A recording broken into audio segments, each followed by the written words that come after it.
I'm Emily Thompson. And I'm Kathleen Shannon. And this is Being Boss.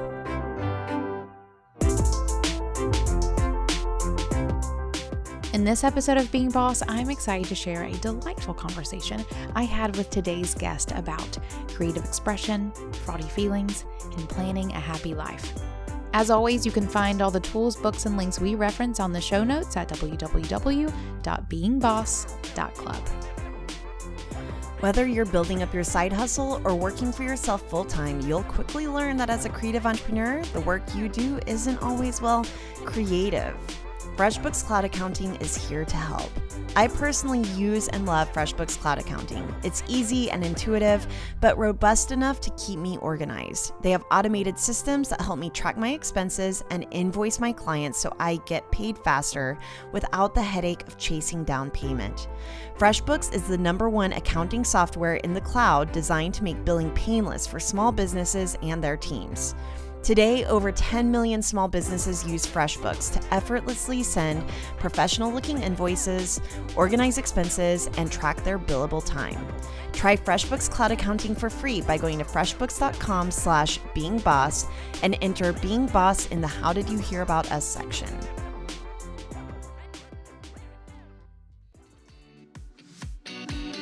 Want to know what single thing moves the needle in my business most every single time I do it? Attending a conference. It was at a conference when I realized I wanted to become a content creator. It was at a conference that I first met Kathleen in real life. It was at a conference that I learned the importance of business strategies, like how to take real time away from my business, zeroing in on my value proposition, and learning how to first grow my team. Conferences are immersive experiences that remove you from the daily grind of your business and surround you with the content, people, and activities that inspire new ideas and boost your business forward. It's for those reasons and many more that we're hosting our first Being Boss conference in April 2020. Join me, Kathleen, and a brood of bosses for keynote speakers, panel sessions, and hands-on workshops that will leave you and your business way more boss than when you arrived. Learn more and grab your ticket while they last at beingboss.club/conference. I look forward to seeing you there.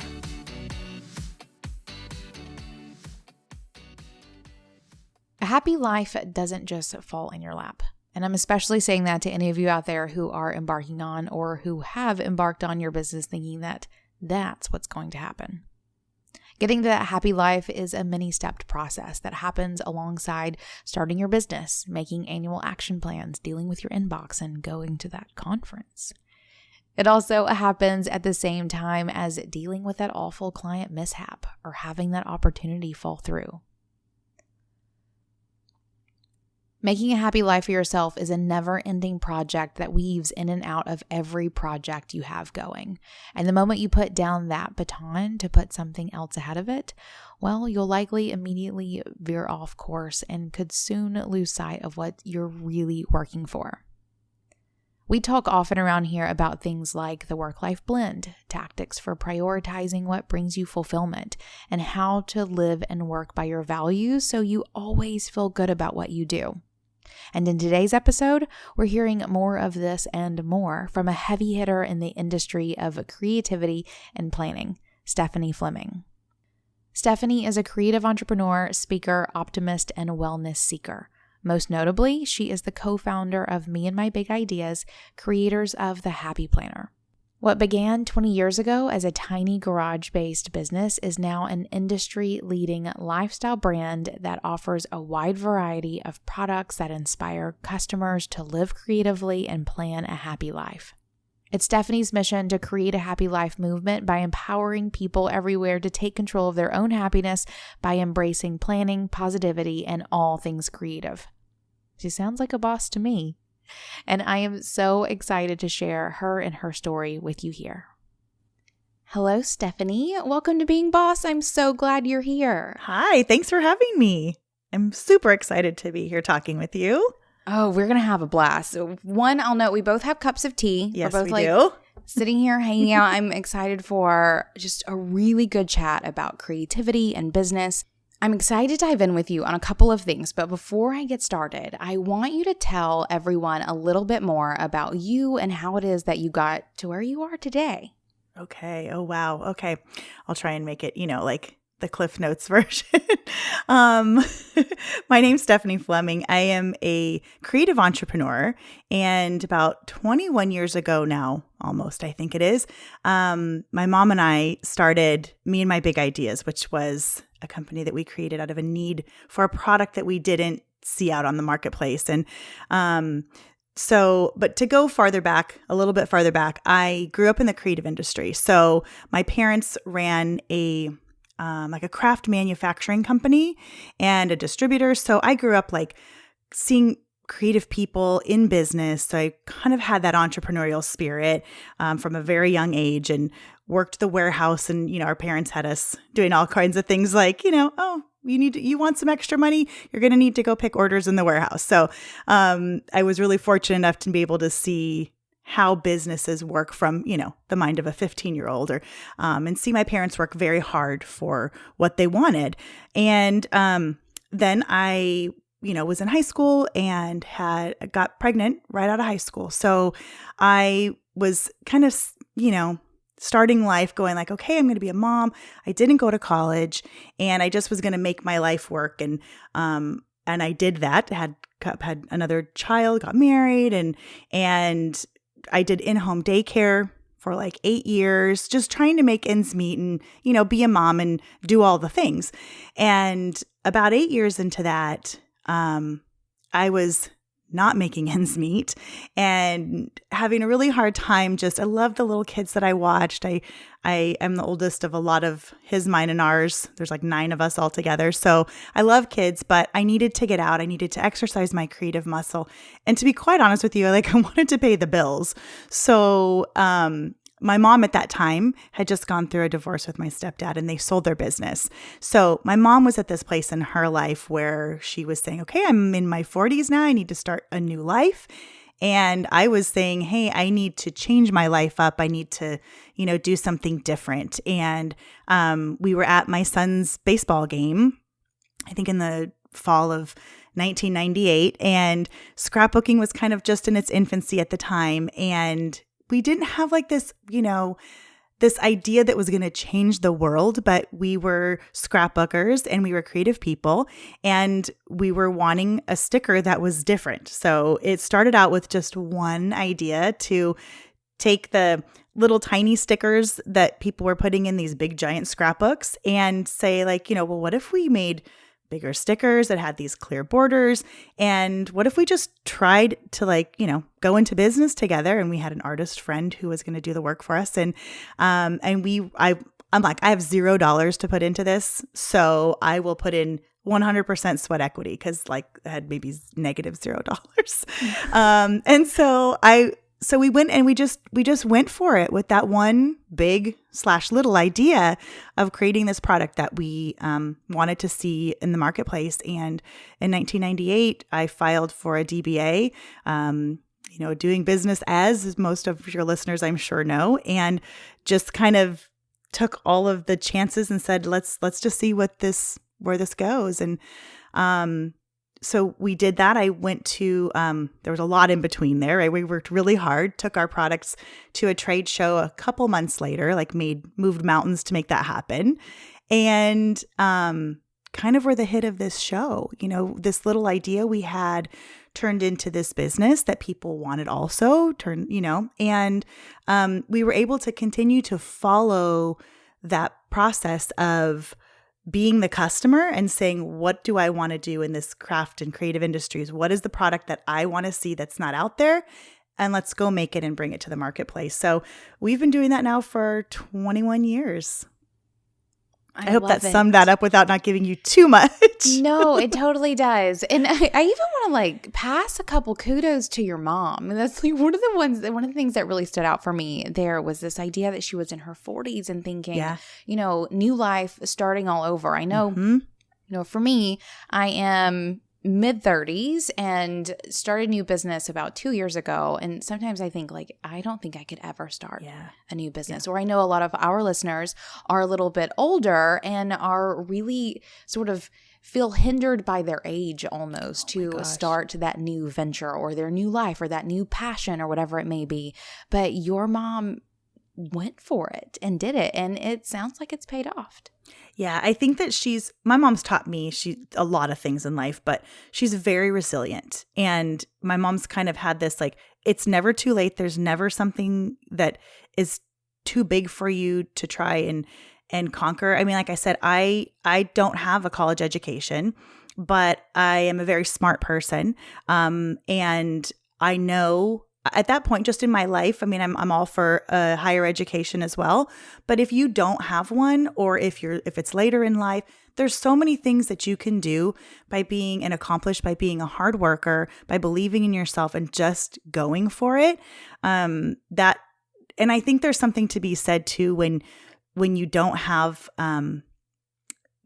not that she didn't have anywhere to go but we were at these places where, she was, I want to say she would have been like 48. She would have been like my age. I'm 48. So my mom that's really interesting. My mom would have been my age trying to start this whole new life. And I'm telling you, if it wasn't for her, I wouldn't have done it. I'm kind of a perfectionist. I take a long time to I want everything to I'm a thinker, and my mom's like, let's just do it. Let's just do it. And so that push that she had has taught me a lot and has really helped us get into business. I'm sure I would have overthought myself right out of the business, and doubted myself and my abilities. And so that's been a real gift, but she definitely has that resilient nature.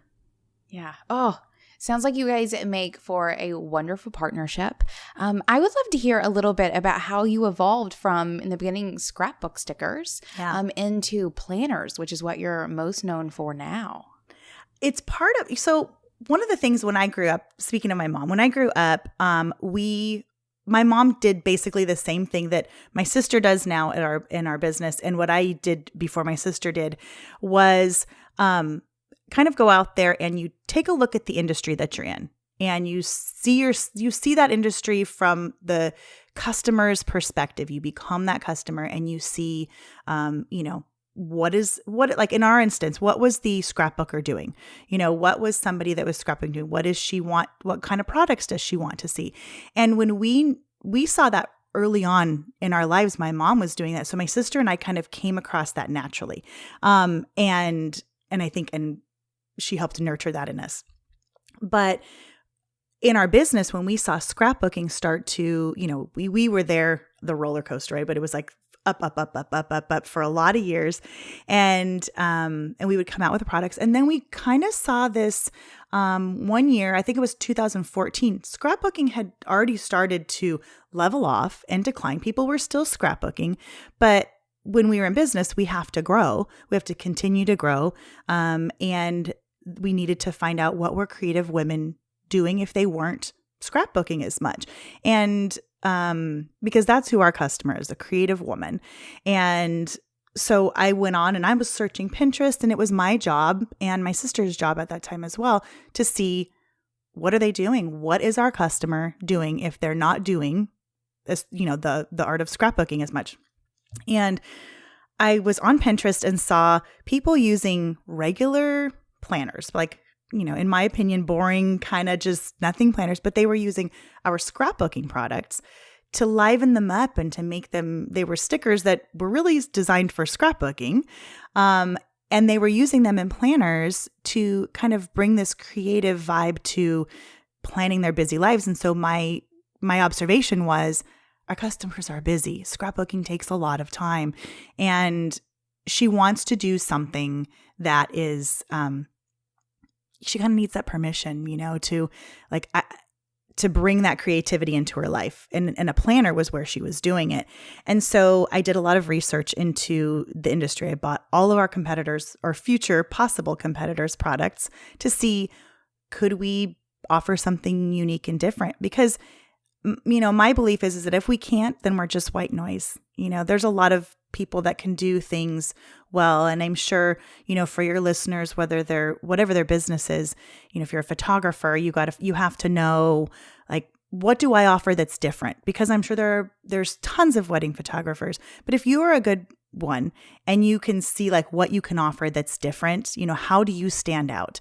That's kind of how we've always come out with products to see if it was something different.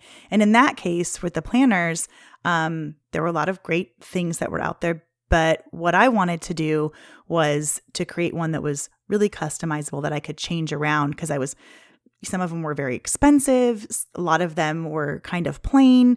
There were no accessories or stickers, which is what we did, that were designed specifically for planners, which is so ironic because, like, the reason why we got into business in the first place was creating products because nobody had stickers that were specifically designed for scrapbookers. And now there were no stickers or accessories that were like designed to fit within the columns of your weekly date or your weekly planners.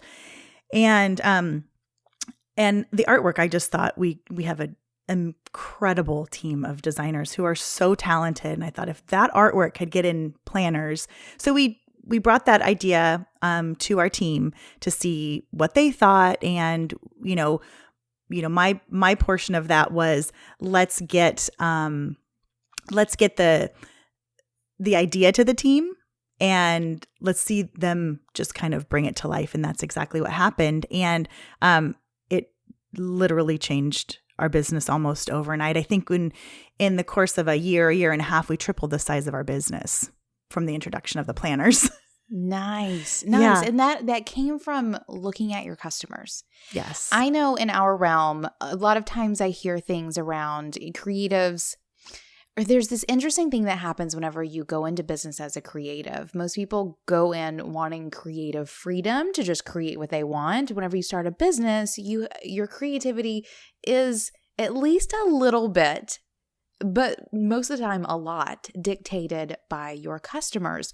Did you ever have any sort of internal or external pushback in terms of that? And if so, how did you deal with it? That was probably one of the toughest things for me early on, because I remember hearing somebody saying, well, you don't take things personally. And I'm thinking, I take everything personally. I've had to learn not to. But because as a creative person, you put your heart and soul into what you do. It's not necessarily just a job. You are putting something out there and into the world, and it feels like a part of yourself. And I think that's what makes it magic. That's what makes it so special, is when you do put that out there. But that is like putting your child out into the world and then saying, what do you think of my baby? Honestly, tell me, do you think my baby's beautiful? And someone's going to go, right? No, and would you buy my like baby? a little bit weird looking, and you do have to be able to, like, if this is a business for you, you have to be able to separate that and find the line of, am I being true to myself, which I hope you always are. But also if I like it, but nobody wants to buy it, it isn't a business. You don't have a product. You have a hobby. You have something that you might love, and there's nothing wrong with that.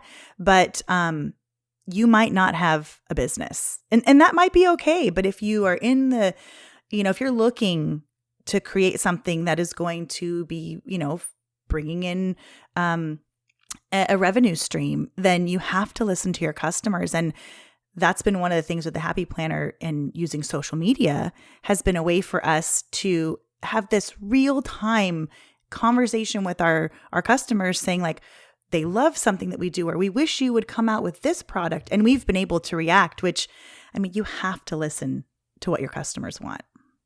True story. Thank you for sharing all of that. That is Of course. some wonderful insights. I'd like to move a little further, and you've had such a robust journey, I feel, in the past 21 years. I would love to hear from you if you can pinpoint any pivotal point in your path where maybe you've made a decision that you can see made a huge difference in your business. I think there have been two. The first one is just starting it and not overthinking it. because I think so many people get wrapped up in the doubts and, well, what will, I don't know. I don't know if, and I do this, I struggle with this and work on it all the time now. But every time, if you're prepared enough, if you've thought about it and you really want to go out there and it feels maybe not safe, but it feels, there's a difference between like, when somebody says, do something every day that scares you. And I'm not an adrenaline junkie. And so I like to be safe, but doing something different isn't safe. So if you've done your homework and you feel like it's something you want to do, but you're just afraid to step out there and take the chance, learning to do that, especially like from day one with my mom, just going like, we looked at each other going like, should we just do it? Let's just do it. Let's give each other, how about a year? We gave each, a year to see. Who knows if we were going to like to work together? Who knows if, this might be a bomb, and that was okay. And so along the way, learning how to just start like that it obviously launched the business, but it also has given us the freedom to, when we want to launch a new product, we don't know. Not everything we come out with is the Happy Planner. We've come out with some serious dogs. I mean, really bad products. And we thought they were good and nobody liked them. And, if we gave up every time we had a product that, that wasn't a home run, we would be out of business. So, kind of that, I think, the starting mechanism of like believing in yourself enough to just go for it. That's been a big one. And then I think the second thing is, I really had to kind of step out of my mom's shadow. She's very creative and she's very, we're very close. She's very good at what she does, but she and I are extremely different. And so I really compared myself a lot to her and to a lot of other people. Doubted myself because I didn't have a college education. Thought I needed to. I've got pictures of myself in like suits, like pantsuits. Like, no, thank you. It's not me, but I'm trying to be like, I was always trying to be like, what I thought somebody else thought that a businesswoman should be. And somewhere along the way, I think I want to say it was probably about 10 years ago. So it wasn't, it was into my career. I just said, I was invited to these like CEO summits and I was never the CEO, but I would go and then I felt kind of like an imposter because, I was like, oh, I don't know. I don't have the education they have. I don't have this. And finally one day I learned to say, believe in my talents and the things that I do well. And I really focused in on, hey, this is where I should live. This is where I should push myself. And I don't need to be the CEO. I don't need to dress in a business suit. And it was actually when I started to focus in on those things that I was able to tap in to the creativity that was enabled me to see, the Happy Planner, being born. Because, now the confidence that I have just knowing what my abilities are has changed my life and it's changed my business. So I think, just being self-aware enough as a person, it matters in business. You have to know who you are as a person and you have to know who you are as a professional. Thank you so much for sharing both of those things. You just hit on two of the biggest things that we talk about a lot here at Being Boss. And one of them is this idea that you just have to do the work. You have to show up. You have to trust the process. You have to have like that leap of faith that just, you're going to do this. You're going to express yourself creatively. You're going to do business and it's going to work. It's going to work out one way or the other. So high five on starting for sure. And then this idea of owning who you are, of setting the fraudy feelings aside. We call them fraudy feelings. Oh, that's so great.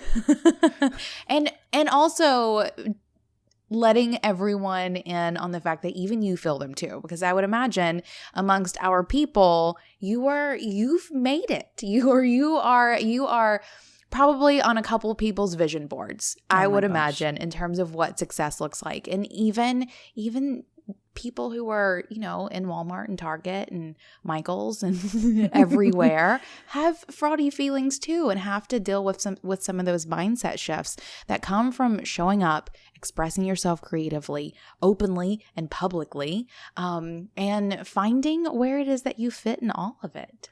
Yeah, I think that's been something that I love Instagram and social media when it's used properly. And one of my favorite things to do, and the one I get the most feedback on, surprisingly, it's not the product. People love the product, but it's when I show up as myself and be real. And that's all I've ever been on. But once social media came around, before, the fraudy feelings happened before, and they come back all the time.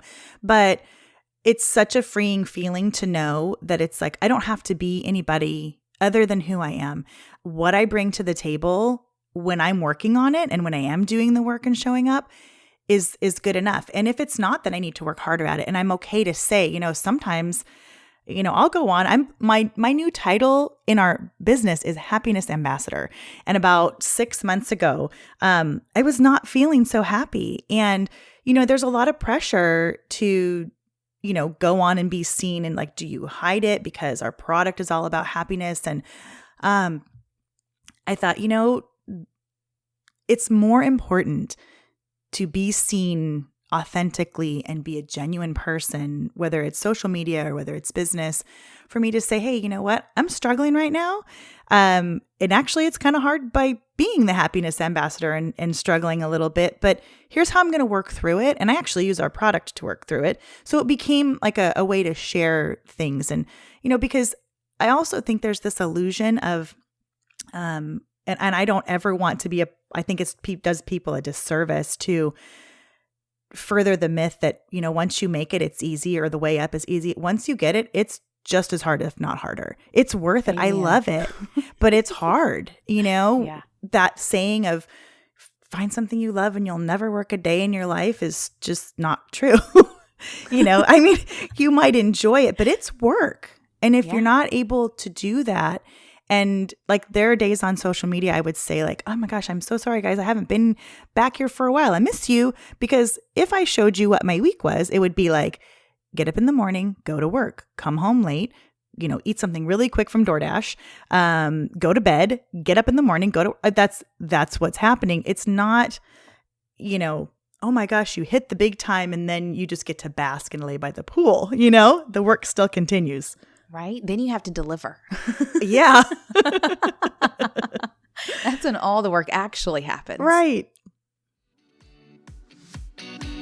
When it comes to planning the life you want or making space for the kinds of experiences you want to have, most bosses find that making time for creative friends and business besties is part of that. And how do you do this without spending a gazillion emails going back and forth to find the right time and date for a conference call, coffee date, or business lunch? Well, I use Acuity Scheduling. Whether I'm scheduling up a check-in with an old client, a business meeting with a collaborator, or just want to hang out in real life with a local boss pal, I just open an email, send my scheduling link, and in no time at all, our meeting's scheduled in a slot that fits my schedule and theirs.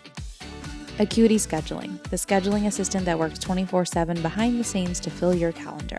For a limited time only, you can get 45 days of Acuity Scheduling absolutely free.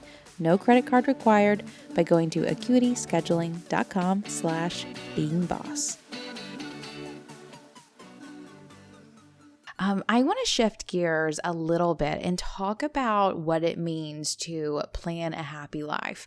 Do you call that like your business mantra or your tagline? Like, how does that fit in the mission of Me and My Big Ideas / Happy Planner? Yeah, so I think it's a motto, it's a tagline, it's all of the above. And because I feel like when we created the name, the Happy Planner, it kind of had a dual meaning. So the planner would be happy, would be filled with positive affirmations, and it would look pretty, and it would just be better than a gray blank office store, planner.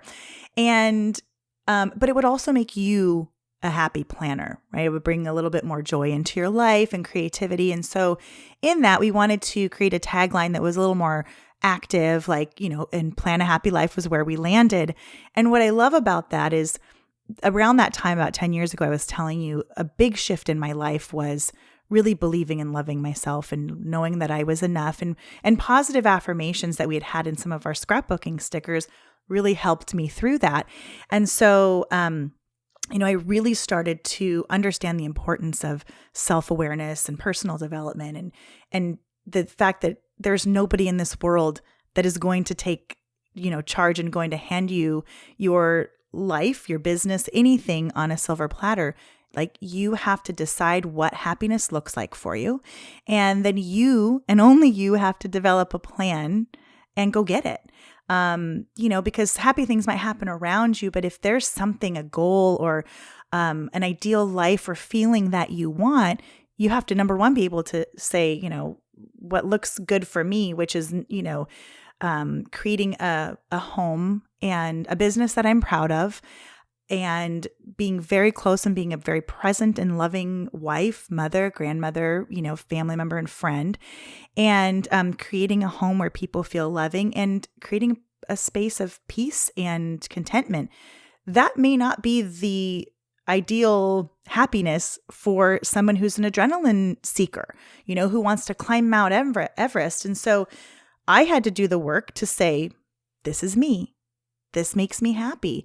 And so every day when I'm planning in my planner, I am looking at, am I creating the space to take some time for meditation? Am I working now to say health is important to me? And right now I've been kind of stressed out and I haven't been taking care of myself like I should. So, it's on me. So let me put that in my planner. Let me make that time. If part of my work is not fulfilling, what is it about that? And how am I going to work around that or through that? Or what am I going to do? And so the idea of we don't want people over planning and underdoing, so get in there, make a plan, but ultimately your happiness is up to you. So were you always a planner user, or did your planner make you a planner user? I've always been a planner in my head. I think that I just like in my behavior, I don't do spontaneity very well. I like to plan things out. And in school, I don't know that I ever had like a calendar planner, but I wrote things down a lot. I've always been a paper person, whether it's been in crafting or in writing things down. I love a good app. I love, technology to a point. And, but it doesn't make me more productive. It doesn't make me prioritize. I'm a really right-brained person. So getting something down on a computer screen is great. I have to trigger my brain in a different way. I have to trigger my brain by writing something down, and planning and writing, the act of writing does that. Scientifically, was not my study, obviously, but there's been studies that have shown that you trigger a different part of your brain that helps you remember when you write things down. And I need to be able to say, that thing that I'm putting off that I really don't want to do should be the first thing I'm doing this morning. I physically put it in my planner. Same. I'm the same. I have to write things down as well. And again, that like brain, hand, eye coordination, like there's so many more little systems I think that go into you writing things down. I find it to be super powerful too. So yes, all the tech things, but also, can I just have my paper planner, please? Yes. Awesome. So you mentioned briefly there this act of prioritizing and writing things down that are important to you. That's something that we talk about a lot here too. And even in our book, we had this little exercise, and we call it it's like a garden. You have this garden, and it's a walled garden, and those are your boundaries. And within your walled garden, you write down what it is that is most important to you in the different areas of life. And whatever it is that you're planting in that garden is what you're nurturing and protecting, and everything else, all the weeds, just don't belong there, and they can stay away. And I often feel my planner is that sort of visual representation of that quote unquote garden that we've outlined in our book, where the things that go in my paper planner are the things that are most important. I mean, I have Asana task lists out my wazoo and so many things on my cat. Like, there are so many things going on, but I know that what is happening in my paper planner is most important for what really makes me happiest, if I may. But do you have any sort of systems or processes or any way that you use or you've seen your community use planners to help them really cultivate their happiest life? Yeah, I mean, one of the things, I have a system that over the years, I'd say, has really helped me. It started because I'm not good at multitasking. I'm really good at focusing in on something and working on it. And the minute I'm all over the place, I mean, I can do it. I'm a woman, I'm a mom, I can do it, but I'm not very effective. So I've developed this thing. The busier my company got and my life got, everything that was running through my brain, everything from huge presentations, sales presentations, to I need to empty the dishwasher or get my tires rotated, was all just circling around in my head. And so I've learned to have just what I call a master action item list, like a master list. And I actually have two. I have a personal one and a work one. And anytime there's 2 sheets in my planner at all times. And I will say, oh my gosh, if I'm in the car and I think I need to rotate my tires, I don't let anything stay in my brain for very long, because number one, I'm going to forget it. And number two, you don't file it away in the same way. So, and it takes up the same amount of time in your brain to think, empty the dishwasher and prepare, for a speech in front of 1,400 people. Like, it's the same thing, it's taking that same space. So I immediately write it down. If I am somewhere where I don't have my planner, I use just the Notes app in my phone. And then I'll transfer it over, but it always lives there. And then I have this concept of what I call the today list. And to me, it happened when I was going through a really tough divorce. And I found myself actually physically on the floor crying, going, I don't know where my life is going to go. Called my brother over, and he just said, because I was like, I need to get a divorce attorney, and I need to, what I'm going to do is sell the house, or my kid's going to go to school. I was just, I didn't even know how to think. There were so many things going through my brain. And he's like, you don't need to worry about those things today. You need to get them off somewhere, put them on a list, write all the things down that you need to get done. And then today, what do you need to get done? He goes, you need to pick up Kayla from school. You need to cook dinner for the 2 of you, and maybe throw in a load of laundry, and maybe call someone to see about maybe getting the name of a divorce attorney, period. That don't worry about anything else. You can do those 4 things today. Tomorrow, you can have a different list. So I will use my planner to take the items off of my master lists and transfer them. I use it's a vertical line, right? Your vertical column. It's Monday. And I will look and say, okay, on Monday, what do I need to do on Monday? I prioritize it so that I have a realistic view of the things that I need to get done. So I'm not, because when I look at my master list, if I looked at that thing, it's like your Asana one, I'm sure. You look at it, I'm thinking, oh my gosh, when am I going to get this done? I get overwhelmed, anxiety sets in, and then I will procrastinate and do something completely off that list and be like, what I should try is acrylic painting today. Nowhere on my list, but that's going to feel good. So,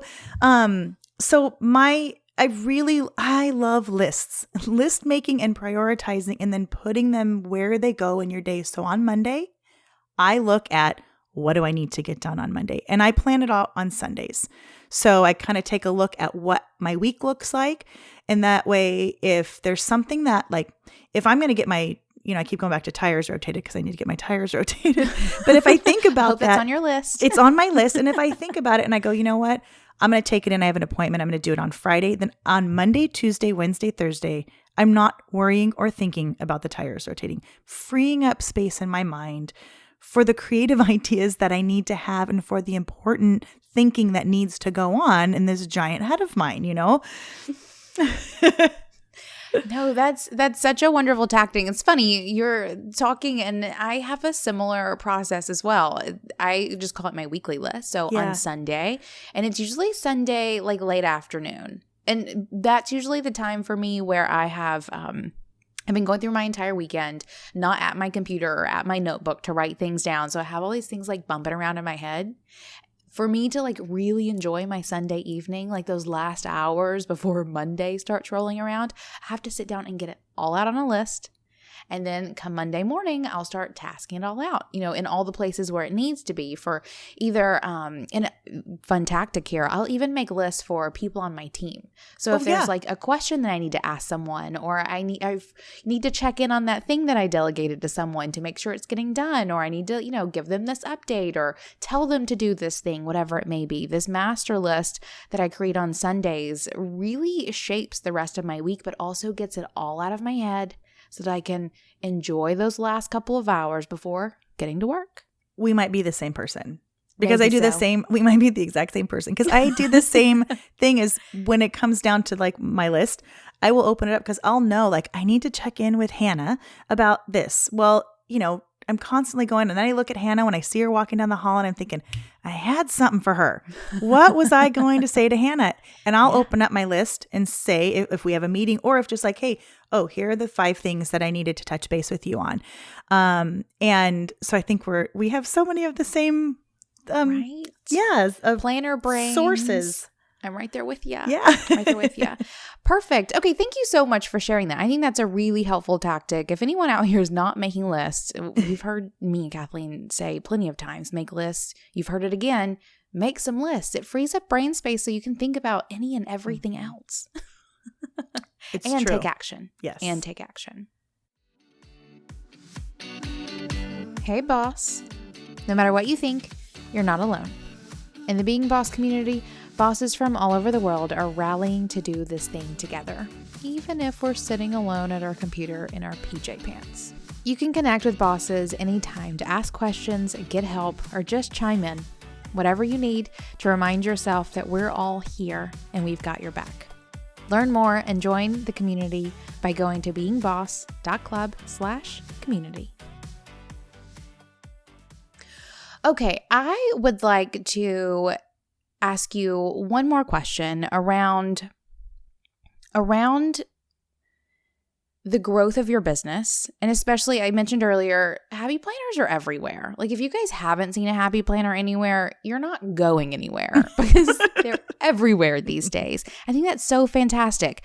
I would love to hear from you if this may be a triggering question. Sorry, not sorry. If there have been any moments where you've learned really big lessons that maybe some of our listeners can take with them moving forward.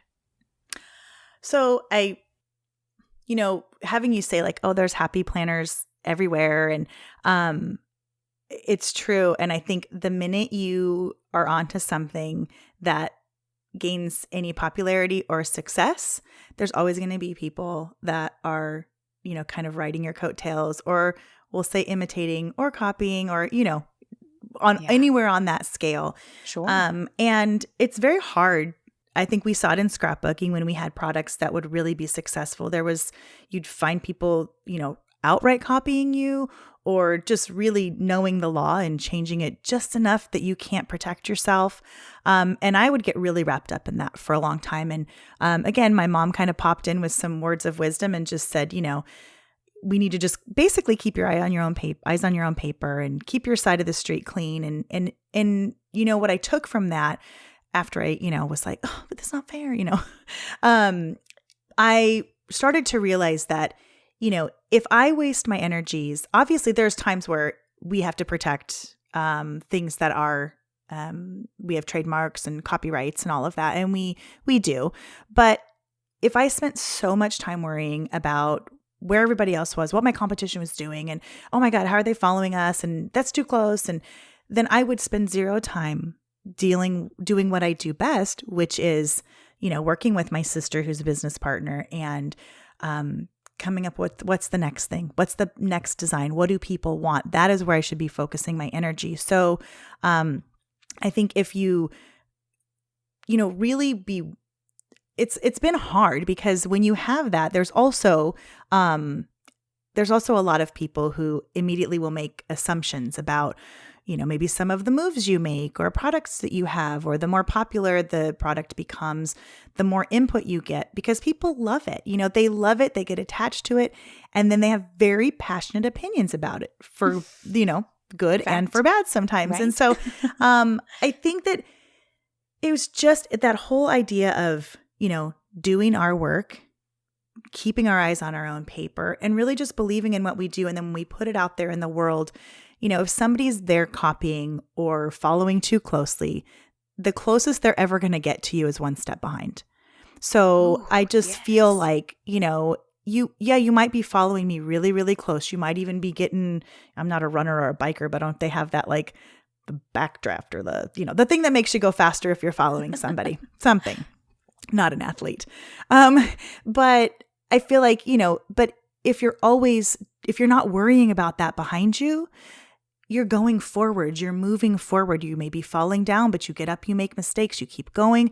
It's that whole, you do you. Like, you have to just pay attention to what you are doing. Don't be so concerned about what other people around are doing, that you really have got to hone in on what's your specialty, what makes you unique, what are you doing that's bringing something different, and really stay there.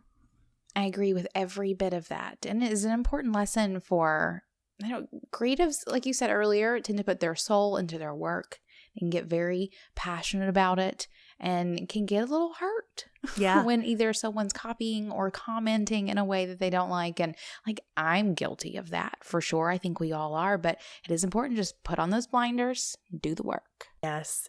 And I think that, I think it's important too. I learned to identify instead of pushing it down, because when I was able to give myself permission to say a comment that came on, or, something comes on, and I'll identify like, that hurt my feelings. Like, and I don't do it publicly, but personally, I just said, that really hurt my feelings. I'm really giving 100%. And I know that I have, like I said, one of my biggest goals in life is to continue to any business that I do with integrity and honesty, and that I feel really good about it. And so I know that those are like my pillars. So when somebody makes an assumption or says something and I'm thinking, they don't know me, they don't know what I'm doing, and I have to feel it. And then I go, but that's okay. They don't know me. And you're going to have a little bit more visibility like that. The more, more visibility you have, the more your product gets out there. And so, but to honor those feelings you have as a creative, it's okay. I say now, like, my positivity and my sensitivity are my superpowers, because I kind of, being a creative person, I grew up hearing, you are overly sensitive. You're too sensitive. Oh my gosh, don't be so sensitive. But now I know that the fact that I am a sensitive person, that I care about other people, makes me unique. And the fact that I really care about our customers, I am just blessed and thankful that they spend their hard-earned money on a product we create that I hope brings joy into their lives. So, I think, not that every creative person is really sensitive, but I think we need to, whether you're strong and bold or sensitive or creative, to know that, take in some of that feedback from others, but guard who you are and know that that's okay. So you can honor those feelings, and that way you can protect your creativity. You can protect, who you really are without just being crumbled by the opinions of others. That is some powerful stuff. Thank you for all of that. Will you please share more about where people can find you around the internets? And offline too, because you're definitely everywhere too. Oh my gosh. Well, I know nowadays it's like the list goes on and on, but you can find out more about the Happy Planner at thehappyplanner.com. That's an easy one. And we have all of the social tags there that you can find, because we are on YouTube and Instagram. And my daughter Kayla and I, who also works, we have a family. She works in our marketing department, but she and I also started a podcast that is promoting and empowering people to plan a happy life. That is what it's called. And you can find that on Apple Podcasts and pretty much wherever you listen to podcasts. You can also find it on planahappylife.com. And I'm on Instagram as Stephanie_Fleming. Wonderful. All right. And then one last question. What makes you feel most boss? You know what makes me, this is to be honest, when I go to work in athleisure, right? I go to work just like in my Lulus.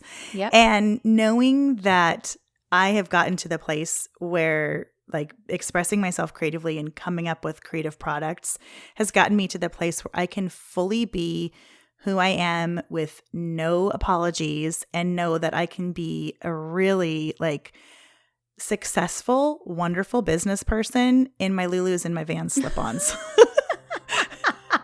I think we might be the same person because I'm right there with you. Wonderful. Thank you so much for coming to chat. Oh, I really enjoyed talking with you, and thank you so much for having me. Of course. Thanks for listening. And hey, if you want more resources, we're talking worksheets, free trainings, in-person meetups, vacations, and more. Go to our website at www.beingboss.club. Do the work, be boss.